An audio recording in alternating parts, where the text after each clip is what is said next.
Usted dice patrias pobres contra ricas, y en mi patria me siguen explotando. ¿Cuánto gana mi pueblo en su llamado? ¿Cuánto el rico va a estar aprovechando? Mi enemigo me marca al enemigo y quiere que le ayude con el teatro. El que a dos amos sirve, sirve a uno. No me puede engañar, yo estoy abajo. Solo habré de llamarte patria mía si tomamos las riendas y el camino. Solo habré de llamarte patria libre si los ricos no marcan tu destino. La oscuridad engendra la violencia, y la violencia pide oscuridad para cuajar el crimen. Por eso el 2 de octubre aguardó hasta la noche, para que nadie viera la mano que empuñaba el arma, sino solo su efecto de relámpago.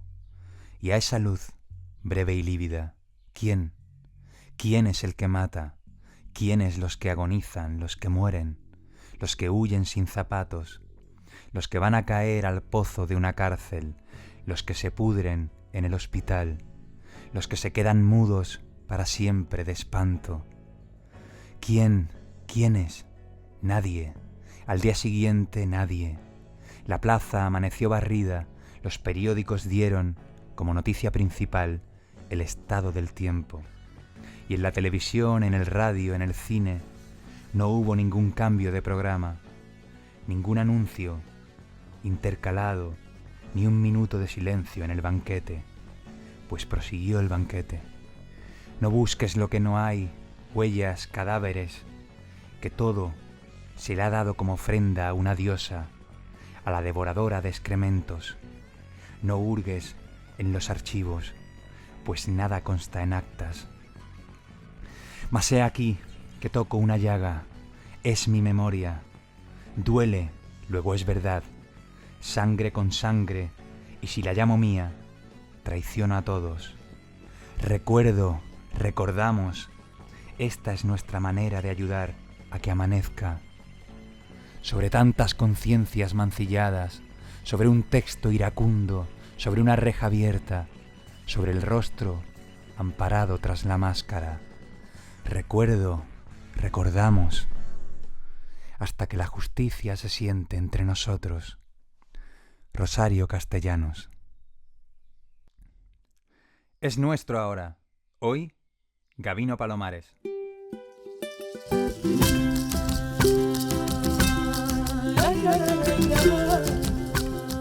Buen día, familia. Esto es Nuestro Ahora, el espacio de encuentro musical de Canal Red. Hoy ha venido a platicar un rato con nosotros uno de los grandes juglares de América Latina, uno de los gigantes de la canción mexicana, principal exponente de lo que se llamó la nueva canción, luego la trova, maestro Gabino Palomares. Bienvenido. Pues me da muchísimo gusto estar por primera vez en España, además, la primera vez que canto en España, después de 50 años de estar cantando. Y te decía que mi última vez que vine fue con un entrañable hermano que fue Luis Eduardo Aute. Pasamos por aquí prácticamente para estar con él. Pero bueno, esta es la primera vez que vengo a cantar y me da mucho gusto encontrar que hay gente que conoce por acá mis canciones. Qué bueno. 100 canciones de amor y patria es el título de un libro de una vida de música y compromiso que estás presentando también ahora. Yo te quería preguntar qué ha significado y qué significa esa patria que reivindicas y qué tiene que ver con el amor. El libro se llama 100 canciones de amor y patria porque son los dos temas que se llevan mi atención en la música. Uno es la canción política que tiene unas características especiales. Hay que hacer canciones que se entiendan a la primera vez, que levanten a la gente a la primera vez. Y es, como diría Benedetti, una literatura de emergencia.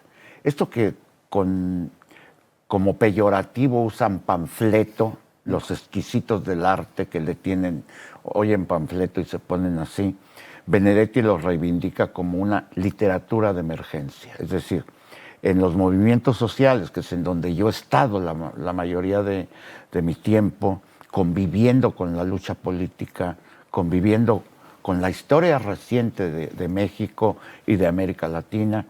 Entonces, hay que hacer canciones para el momento, sin pensar si esa canción tendrá o no futuro, sino que tenga presente, que apoye. Porque hablando de Mario Benedetti, decía una frase que a mí me gusta mucho citar porque es maravillosa. Dice, las revoluciones, no, la canción no hace las revoluciones, pero las revoluciones se hacen cantando. Y ese justamente ha sido lo que yo he hecho durante 50 años. Cantar en donde se está haciendo la revolución. Y entonces, esa es una parte de mis canciones. Otra es la parte amorosa, digamos. Pero en esta parte ya no estoy en este entorno de adrenalina permanente, sino que ya estoy tranquilo en mi casa. Y luego ahí viene otra frase también de Víctor Jara, en donde decía que los cantantes sociales, políticos, tenemos un compromiso con la política, pero también tenemos un compromiso con la estética. Y me parece genial, porque ante todo somos artistas. Bueno, no ante todo, pero también somos artistas. Y entonces la poesía es mi forma de hacer arte. Y entonces cuando estoy solo en mi casa escribiendo mis cosas, entonces sí puedo dar rienda suelta a mi literatura sin tener ningún objetivo, ningún nada, sino simplemente el goce estético. Entonces son estas dos partes de este libro que salió hace algunos años y que por cierto presentó Paco Ignacio Taibo y Elena Poniatowska. Estos dos grandes escritores que son, además de escritores, son mis amigos. Entonces ellos lo presentaron y el prólogo lo hace en verso, en décimas, lo hace Óscar Chávez, otro cantante muy conocido en México. Bueno, animamos a todo el mundo a leer ese librazo. Y bueno, me ha recordado también a esa frase, ¿no?, que dice que todo lo personal es político y todo lo político es personal, ¿no? Me has hablado de que has estado siempre muy pegado al movimiento político, a la revolución. Se viene un momento político muy importante en México.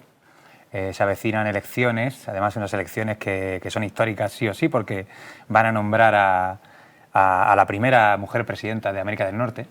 Uh-huh. Y entonces yo te quería preguntar cómo te late el momento, esta coyuntura histórica, en el sentido de qué balance haces de estos últimos años con el gobierno de AMLO y cómo ves que puede ir la cosa en estas elecciones. Yo creo que el momento más importante de los últimos tiempos en la historia de México ha sido el triunfo de Andrés Manuel López Obrador en el 2018. Un acontecimiento que la mayoría de los militantes de izquierda no pensábamos que íbamos a ver, porque el partido único en el poder durante casi 80 años era dueño de prácticamente toda la política en México y de todas las cosas en México. Y entonces ellos decían quién ganaba o quién perdía, no en función de los resultados de las elecciones, sino en función de sus intereses. Andrés Manuel, cuando menos en una elección en donde yo estuve con él días enteros, bueno, mucho tiempo juntos, fue la elección del 2006, en donde hubo un robo claro de la presidencia. Después salieron y dijeron, bueno, sí hubo un fraude, ¿y qué? y yo estuve con Andrés en ese momento.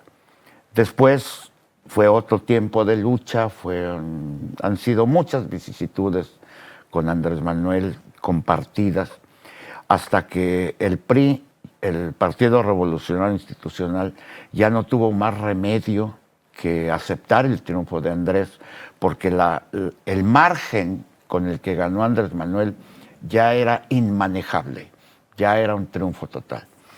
Ese fue el gran momento.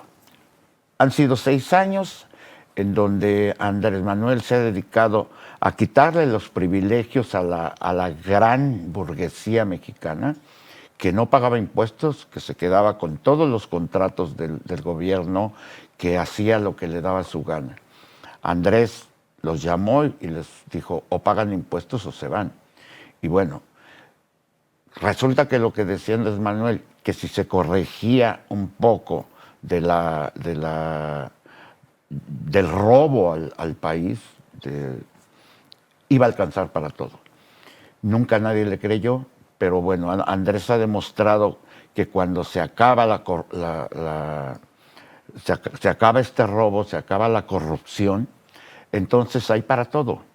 Hay para hacer grandes obras, hay para darle apoyos a la gente del pueblo, apoyos económicos directos.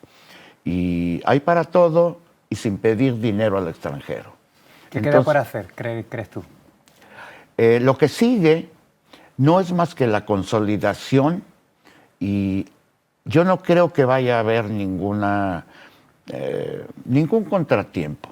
Claudia Sheinbaum, que es la continuadora de esta política, jefa de gobierno en todos estos 6 años, tiene una gran experiencia, tiene una gran formación política, es doctora en física y es doctora en esta cosa de medio ambiente y todo esto. Es una mujer muy preparada, es una mujer muy seria, es una mujer que tiene una honestidad a toda prueba.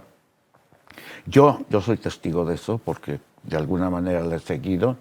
Yo trabajé junto con Paco Ignacio Taibo el proyecto de cultura para Claudia Sheinbaum, o sea, nosotros lo hicimos. Y conozco a Claudia, sé cómo trabaja y es una mujer incorruptible y sobre todo una mujer muy capaz. Y bueno, independientemente de eso, las estadísticas, las encuestas le están dando prácticamente 30 puntos de ventaja a Claudia. Yo no creo que vaya a haber mayor contratiempo en esto. Me parece que sí debe haber continuidad en el gobierno, porque en 6 años no se puede corregir todo el daño, todo el desastre que hicieron del país.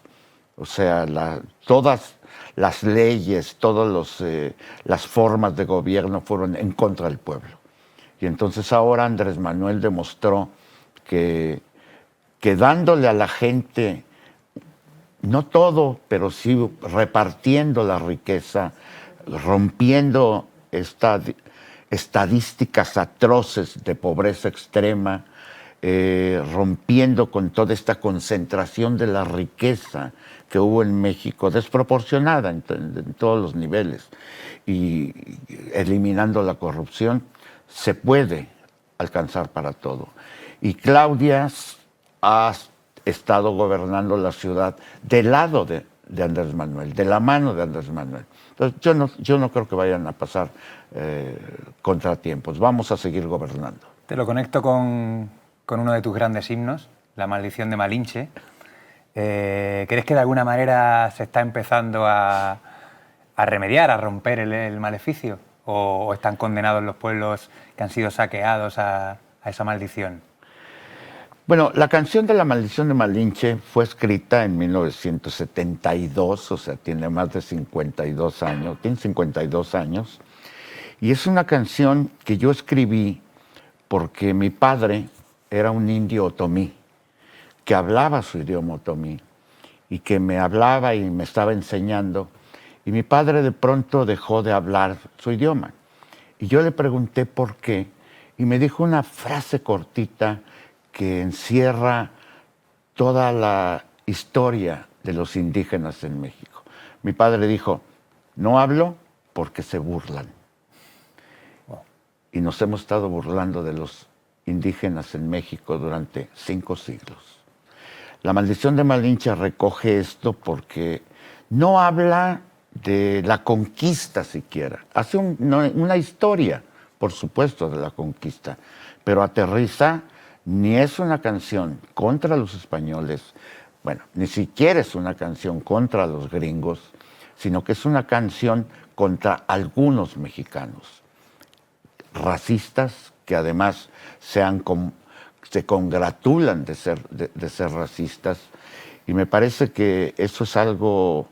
Andrés tiene una de las cosas más importantes que sacó en su gobierno, es la revolución de las conciencias.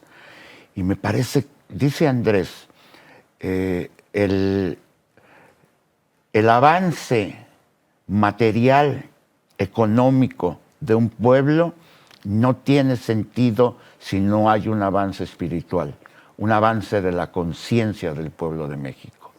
Yo creo que la conciencia tiene muchos bemoles, tiene muchas cosas que tenemos que atender. El racismo es uno de ellos. Y Andrés habla todo el tiempo de este cáncer de la sociedad mexicana. Y la canción habla de eso. En parte sigue vigente, ¿no? Lamentablemente sigue vigente.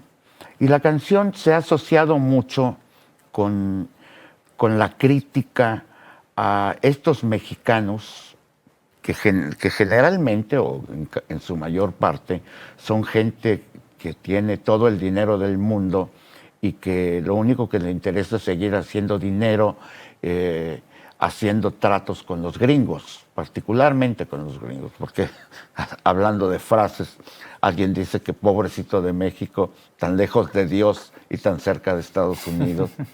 Hay un contubernio entre la clase poderosa de los Estados Unidos con la clase poderosa de México, y ambas son tremendamente racistas y lo manifiestan de manera directa o de manera muy sutil. Y el racismo es algo muy sutil que está hiriendo permanente al indígena mexicano. Y esta violencia virtual, por ejemplo, en las telenovelas, los indios salen solo de sirvientes.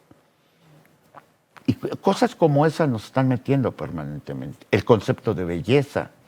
O sea, el concepto de belleza en México es hollywoodense. Y las estaciones de televisión más poderosas copian el modelo de belleza. Entonces, Hollywood y los niños bien de las estaciones de televisión son bellos. Los demás no somos bellos. Y esto no lo es. Esta es una parte de la violencia de la que yo hablo. Y la maldición de Malinche, sin que yo me lo propusiera, empezó a tocar una serie de aspectos del racismo en México, y también se identifica con toda América Latina. La canción ya no es mía, ya es un himno de América Latina, porque además tenemos una historia común. Y entonces, y tenemos un presente común, y tenemos una serie de lacras comunes, como es el racismo. En algunos países es indignante. Quiero ahora que te haga una pregunta a una persona que también tiene una historia común contigo. Es muy joven, pero es una gran periodista, amiga, compañera de esta casa. Méteme la pregunta, Xavi, porfa. Hola Gabino, primero que todo muchas gracias por estar aquí en Canal Red. Yo te hablo como mexicana y como admiradora de tu trabajo.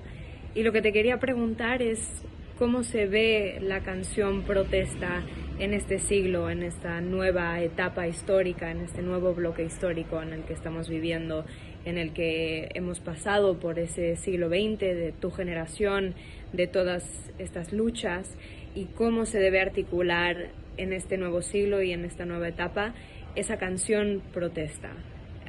¿Cuál es el lenguaje con el que se le debe de hablar a los jóvenes de ahora para movilizarlos, para incentivarlos a la lucha?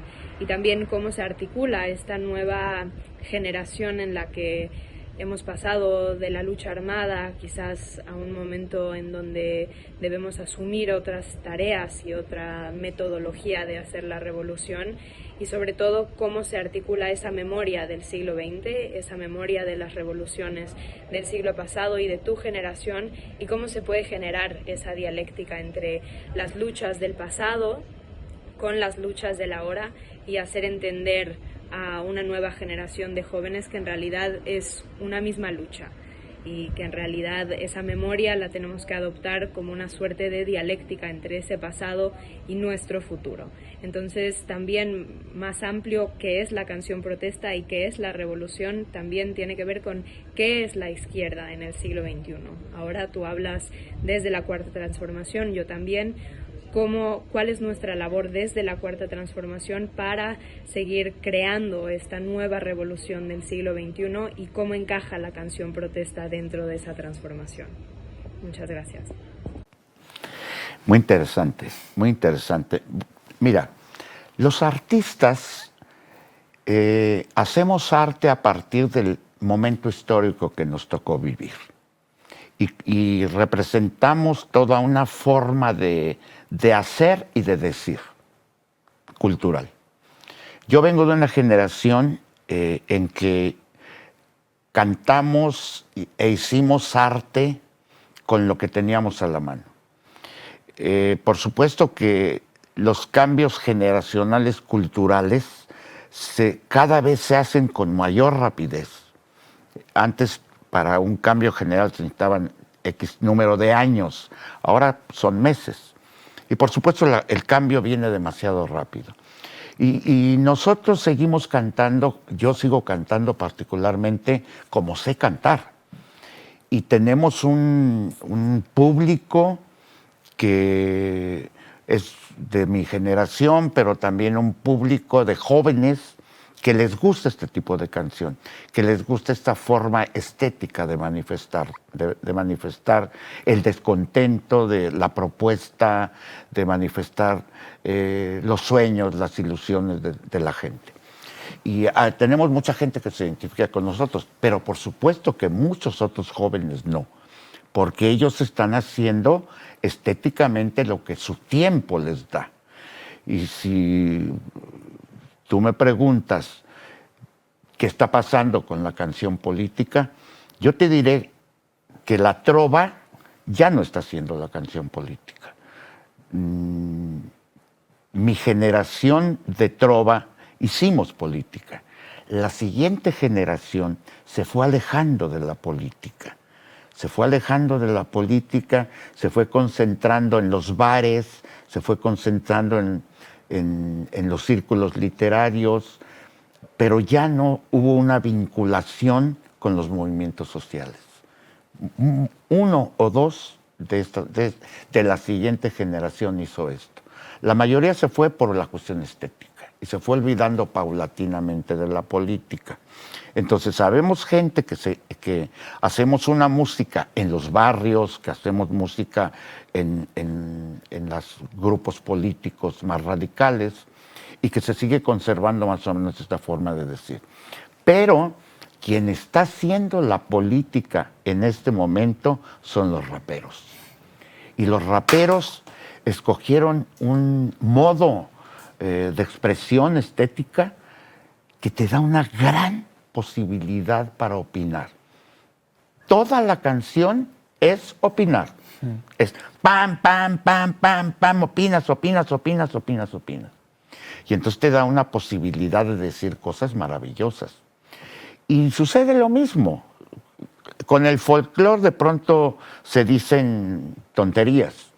Y con el rap a veces muchas veces se dicen tonterías. El mayor negocio del rap dice tonterías.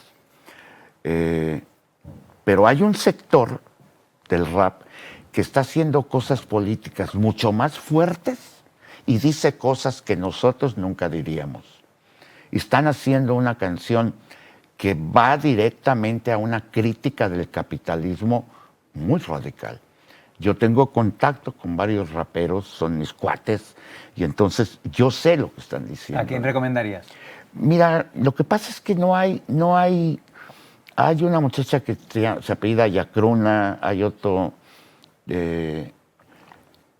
no sé, se me vienen así un montón de... No son famosos, son gente que está haciendo rap en los barrios, en los mítines políticos, en esto.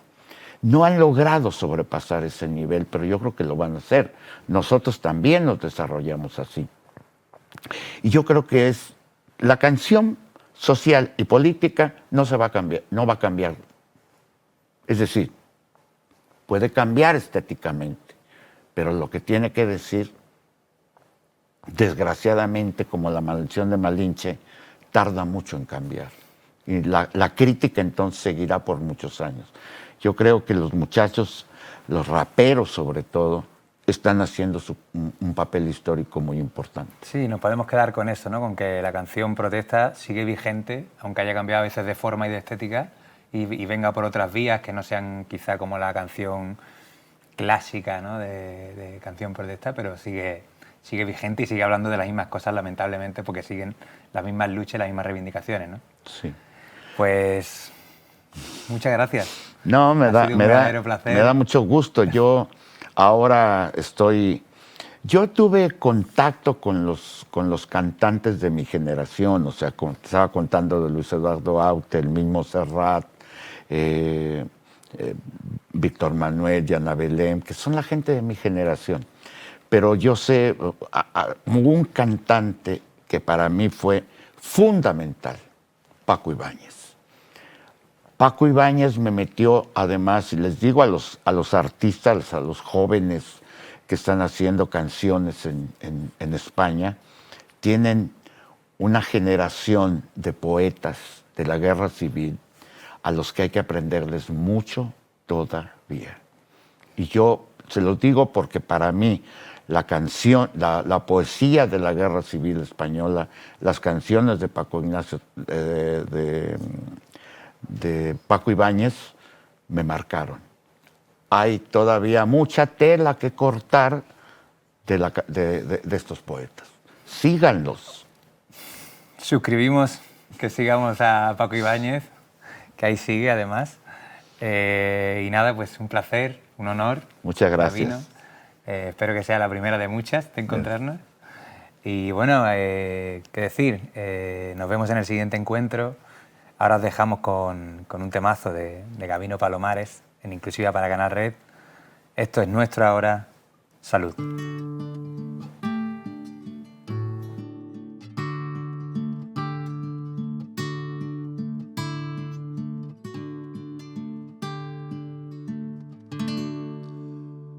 Del mar los vieron llegar.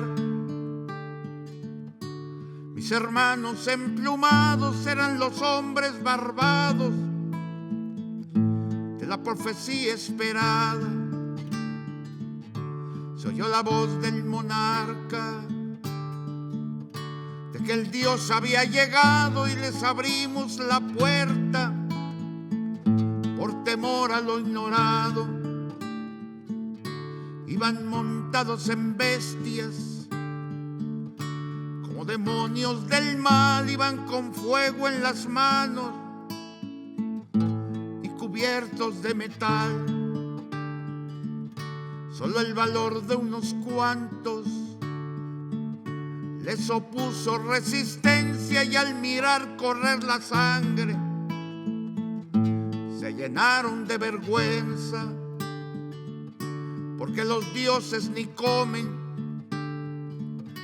ni gozan con lo robado. Y cuando nos dimos cuenta ya todo estaba acabado,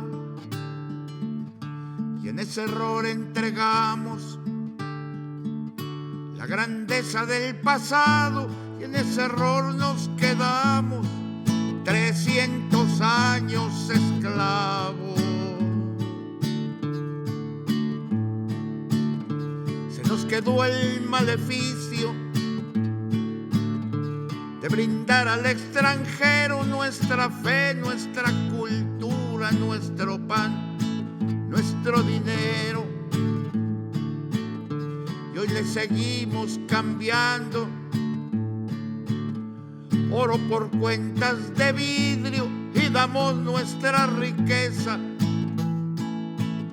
por sus espejos con brillo. Hoy, en el siglo XXI,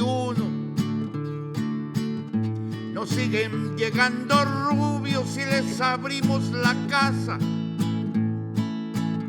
y los llamamos amigos. Pero si llega cansado un indio de andar la sierra, lo humillamos y lo vemos como extraño por su tierra. Tú, hipócrita que te muestras humilde ante el extranjero, pero te vuelves soberbio con tus hermanos del pueblo. Oh, maldición de Malinche, enfermedad del presente, ¿cuándo dejarás mi tierra? ¿Cuándo harás libre a mi gente?